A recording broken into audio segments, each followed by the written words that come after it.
Hello everyone. Hello. Greek, Yes. are you ready? Yes. Tell me the spelling of candies. CANDIES. Huh? Okay, candies. Candy. Huh? CANDIES. Huh? Very good.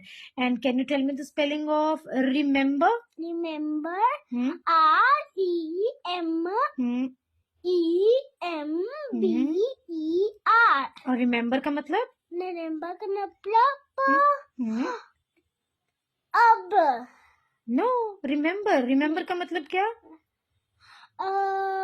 अभी. नहीं, remember का मतलब है याद रखना. याद रखना. रिमेम्बर का मतलब है याद रखना. याद रखना.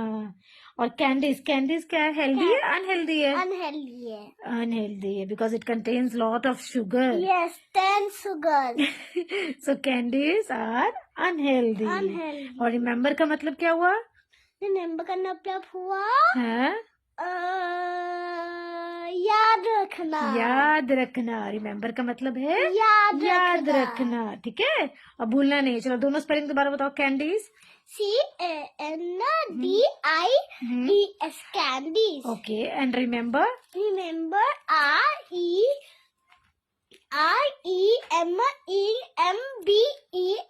रिमेम्बर. Remember. रिमेम्बर का मतलब याद रखना. याद रखना. रिमेम्बर का मतलब याद रखना. और कैंडीज का मतलब होता है टॉफीज, जो स्वीट्स आप खाते हो. हाँ, वो होती है जो वो कैंडीज. बर्थडे में मिलता है. हाँ, yes. Thank you. Follow the page for more such videos. Bye bye.